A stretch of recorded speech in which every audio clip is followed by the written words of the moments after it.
नमस्कार विद्यार्थी मित्रांनो, आपल्या सर्वांचं स्वागत आहे GK24 मराठी या एज्युकेशनल चॅनलमध्ये. तर आजची अपडेट आहे जलसंपदा विभाग भरतीच्या संदर्भात आणि या ठिकाणी नवीन यादी प्रसिद्ध करण्यात आली. 15 जानेवारी रोजी ही नोटीस म्हणा, तुम्ही याला प्रसिद्धीपत्रक म्हणा किंवा या ठिकाणी यादी म्हणा, तर ही प्रसिद्ध करण्यात आली. त्याची संपूर्ण माहिती आपण या व्हिडिओमध्ये पाहणार आहोत. त्यापूर्वी पहा मित्रांनो, जर तुम्ही चॅनलवर पहिल्यांदा आलेले असाल तर चॅनलला सबस्क्राईब करून घ्या, जेणेकरून कोणतीही महत्त्वपूर्ण माहिती अपडेट आपल्याकडून मिस होणार नाही. तर पहा मित्रांनो, या ठिकाणी तुम्ही पाहू शकता. आता यापूर्वी देखील आपण 2 व्हिडिओज तयार केलेले होते आणि त्यामध्ये ज्या काही याद्या प्रसिद्ध झाल्या किंवा नोटीस प्रसिद्ध झाली त्याबद्दल तुम्हाला माहिती दिली होती. तर बऱ्याच उमेदवारांनी कमेंट केलेल्या आहेत. काही महिलासुद्धा आहे, काही मेल, फिमेल दोन्ही आहेत. तर त्यांनी कमेंट्स काय केलेल्या आहेत, की ठाण्याची लिस्ट लागणार आहे का? कोणी म्हणतं छत्रपती संभाजीनगरची लिस्ट लागणार आहे का?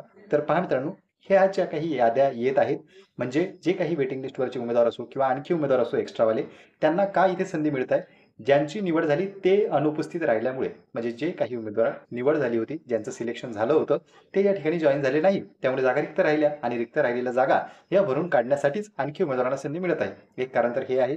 दुसरं असं आहे की ज्या एक्स सर्व्हिसमॅनची ज्या जागा होत्या, म्हणजे माजी सैनिकसाठी ज्या काही राखीव जागा होत्या, तर त्या सुद्धा इकडे वळवण्यात आलेल्या आहेत. माजी सैनिक त्यांना मिळाले नाही, त्यामुळे जागा रिक्त राहिल्या. कारण कोणतंही असो, जर जागा रिक्त राहिली तर आणखी उमेदवारांना संधी मिळेल. म्हणून आता काही जण विचारतात ठाण्याची लागणार आहे का? आणखी आपल्याला बरेच प्रश्न आलेले आहेत. वेगवेगळ्या डिस्ट्रिक्टची, अमरावतीची लागणार आहे का? तर हे सर्वस्वी डिपेंड आहे जागेवर.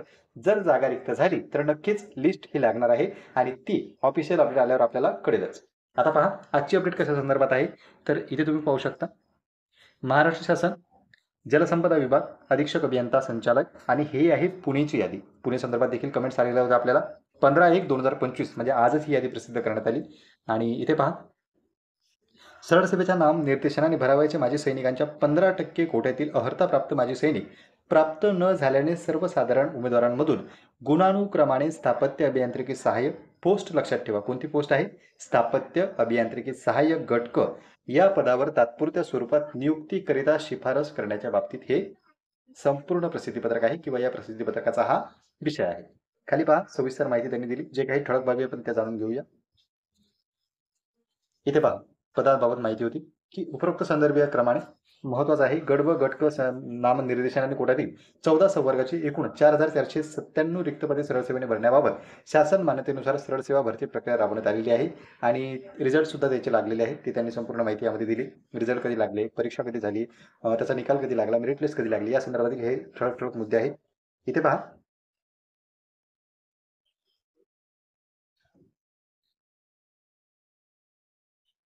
सर्वात खालचा मुद्दा आपण घेतो. इथे पहा, उमेदवारांनी नियुक्ती व सविस्तर पदास्थापना आदेश निर्गमित करण्यापूर्वी मंडळाने व त्यानुसार उमेदवारांना रुजू करून घेण्यापूर्वी संबंधित विभागाने खालीलप्रमाणे मूळ प्रमाणपत्रे तपासून घ्यावीत व नंतरची नियुक्ती संदर्भातील कार्यवाही करावी. म्हणजे जे काही खाली डॉक्युमेंट्स आहेत ते तुम्हाला या ठिकाणी सादर करावे लागतील आणि अटी शर्ती ज्या आहेत त्याच्या अधीन राहूनच या ठिकाणी सर्व उमेदवारांना या हजर राहायचे आहे आणि डॉक्युमेंट सादर करायचे आहेत. महत्वाचा मुद्दा आहे. ही नोटीस कशा संदर्भात आहे, तर मुद्दा क्रमांक 5 जो होता, या ठिकाणी 15% जे आहे कोट्यातील अर्हताप्राप्त माजी सैनिक प्राप्त नव्हते झाले आणि त्याकरिता 20 उमेदवारांची शिफारस करण्यात आलेली आहे. महत्वाचा मुद्दा आहे. 20 उमेदवार जे आहे ते सिलेक्ट झाले. का सिलेक्ट झाले? माजी सैनिकांच्या 15% जागा हे रिक्त राहिल्या त्या कारणाने. आता पहा ते उमेदवार कोणते आहेत, तर खाली त्यांनी यादी दिली. डॉक्युमेंट सुद्धा तुम्ही पाहू शकता. महत्वपूर्ण डॉक्युमेंट आहे.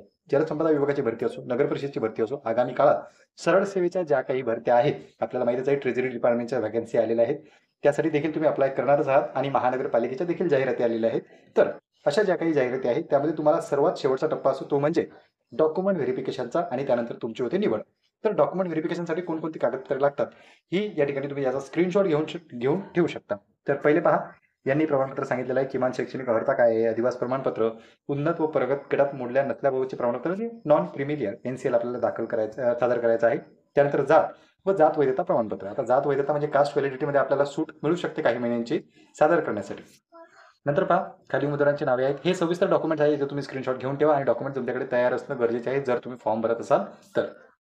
आता सरळ जाऊया आपण लिस्टकडे. ही संपूर्ण यादी तुम्हाला आपल्या टेलिग्रामला सुद्धा उपलब्ध आहे. डिस्क्रिप्शन बॉक्समध्ये त्याची लिंक मिळून जाईल. आणि हो, ही यादी तुम्ही ऑफिशियल वेबसाईटवर जाऊन देखील डाउनलोड करू शकता जलसंपदा विभागाच्या. आता खाली स्क्रोल करून मी तुम्हाला नावे दाखवतो, म्हणजे तुम्ही किंवा तुमच्या मित्र-मैत्रिणींनी जर अर्ज भरलेला असेल. इथे पहा, ही संपूर्ण यादी आहे. मोबाईल तुम्ही फिरवून घेऊ शकता. आता अशा फॉर्मॅटमध्येच त्यांनी PDF अपलोड केली, त्यामुळे मी हे स्क्रोल करत आहे. आणि या ठिकाणी तुम्ही पाहू शकता असे जे काही उमेदवारांची नावे आहेत. आणि जर तुम्ही किंवा तुमच्या मित्रमैत्रिणीने फॉर्म भरलेला असेल, परीक्षा दिलेली असेल, तर नक्कीच ही यादी तुम्ही त्यांच्यापर्यंत शेअर करा, जेणेकरून त्यांचं नाव या यादीमध्ये असेल तर ते डॉक्युमेंट व्हेरिफिकेशनला हजर राहतील. आणि पहा, इथे त्यांनी संपूर्ण माहिती दिलेली आहे की कोणकोणती कागदपत्रे तुम्हाला सादर करायची आहे आणि काय त्या ठिकाणी पात्रता आहे, हे सर्व माहिती आणि ज्या काही सूचना आहेत त्या सुद्धा यामध्ये मेन्शन केलेल्या आहेतच. तर पहा मित्रांनो, ही होती जलसंपदा विभागासंदर्भातील महत्त्वाची अपडेट. बरेच उमेदवार पुणे मंडळातील वेटिंग लिस्टची वाट पाहत होते आणि आता शेवटी ती या ठिकाणी त्यांनी जाहीर केलेली आहे. याबाबत आणखी जर काही पुढील अपडेट आली तर नक्कीच ती तुम्हाला आपण कळवू. पुन्हा भेटूया अशाच एका माहितीपूर्ण व्हिडिओमध्ये. नमस्कार.